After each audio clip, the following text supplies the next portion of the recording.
नमस्कार दोस्तों, मैं कोमल सिंह नेगी आप सब दोस्तों का स्वागत करता हूं। दोस्तों, एक चीज़ आपने अक्सर देखी होगी, बल्कि 95% लोगों पे ये बात सच साबित होती है। उन लोगों को लगता है कि पर्टिकुलर विषय या सब्जेक्ट के बारे में वो सब कुछ जानते हैं, चाहे वो जिस भी फील्ड से हो, जिस भी जगह से हो, उनको ये लगता है वो सब कुछ जानते हैं। जबकि सच्चाई इससे अलग है। सच्चाई ये है कि किसी भी फील्ड के बारे में सब कुछ जानने के लिए इंसान की जो ज़िंदगी है वो बहुत छोटी है।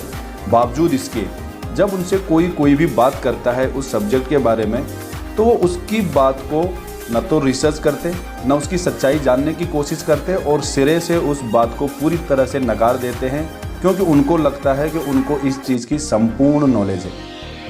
इसी चीज़ पे मुझे अक्सर एक पारसी कहानी याद आती है। ये बहुत पुरानी बात है, उस ज़माने की बात है जबकि गाड़ी मोटर नहीं हुआ करते थे, लोग घोड़ा, रथ या पैदल यात्रा करते थे।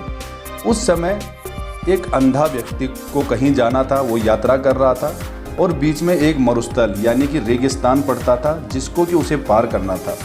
जब वो उस रेगिस्तान पे चलने लगा तो उसे एक और व्यक्ति मिला जो कि देख सकता था।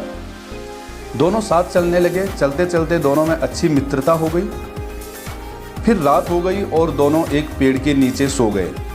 तब सर्दियों की रात थी, बहुत ज़्यादा ठंड थी। जब सुबह हुई तो अंधे व्यक्ति की आंख पहले खुल गई, यानी वो उठ गया और उठ के उसने अपनी लाठी खोजी। जब उसको अपनी लाठी कहीं नहीं मिली तो इधर उधर उसने खूब टटोला तो उसके हाथ एक बहुत अच्छी लाठी लग गई। वो बहुत खुश हो गया। उसने ईश्वर को धन्यवाद दिया कि मेरी लाठी तो खो गई, लेकिन आपकी कृपा से मुझे उससे भी ज़्यादा अच्छी, उससे भी ज़्यादा सॉफ्ट लाठी, उससे भी ज़्यादा मुलायम कोमल लाठी मेरे को मिल गई। उसने उसके बाद उसी लाठी से अपने मित्र को उठाने का प्रयास किया और मित्र को उठाया। उठो मित्र, सुबह हो गई है, अब चलते हैं, हमें यात्रा करनी है। मित्र ने जैसे ही उठा तो वो चौंक गया और चौंक के उसको बोला, ये तुमने क्या पकड़ लिया है? जो तुमने हाथ में पकड़ा है वो लाठी नहीं, वो सांप है। इसे अभी फेंक दो, ये जीवन के लिए खतरा है।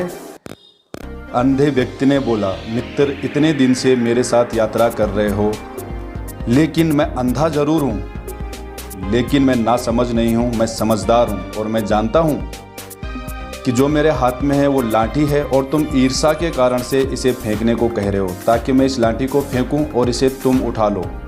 मित्र, मैं बेवकूफ़ नहीं हूँ। मित्र की इस जलन और इस ईर्ष्या से अंधा व्यक्ति आहत हुआ और उसी समय अकेले ही यात्रा पे चल निकला। मित्र ने बहुत समझाने का प्रयास किया, लेकिन अंधा व्यक्ति नहीं समझा। थोड़ी देर बाद जब धूप आई, सूरज निकला, उस सांप की ठंड खत्म हुई और उसमें प्राणों का संचार हुआ और उसने अंधे व्यक्ति को काट लिया और उसी समय अंधे व्यक्ति की मृत्यु हो गई। तो दोस्तों, उस दिन उस आँख वाले व्यक्ति को अपने अंधे मित्र के प्रति बहुत ज़्यादा दुख हुआ। तो दोस्तों, इस कहानी का मतलब ये है कि जब भी कोई भी आपसे अगर किसी भी चीज़ के बारे में, किसी भी अपॉर्चुनिटी के बारे में आपसे बता रहा हो, तो उसको डायरेक्ट ना कहने की जगह उस चीज़ को पूरा का पूरा रिसर्च करिए, पूरी की पूरी सच्चाई जानिए और फिर किसी डिसीजन तक पहुँचे। क्योंकि कहीं आप बहुत बड़ी अपॉर्चुनिटी ना खो रहे हो, कहीं आप कुछ ऐसा ना खो रहे हो जो आपकी लाइफ के लिए बहुत ज़्यादा ज़रूरी है, जिससे आपके सपने, आपके सारे ड्रीम पूरे हो सकते हो।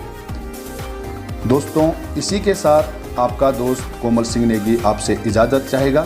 फिर मिलेंगे एक बहुत ही रोचक कथा के साथ। अगर कहानी पसंद आई हो तो लाइक और सब्सक्राइब जरूर कीजिए। जय हिंद, जय भारत।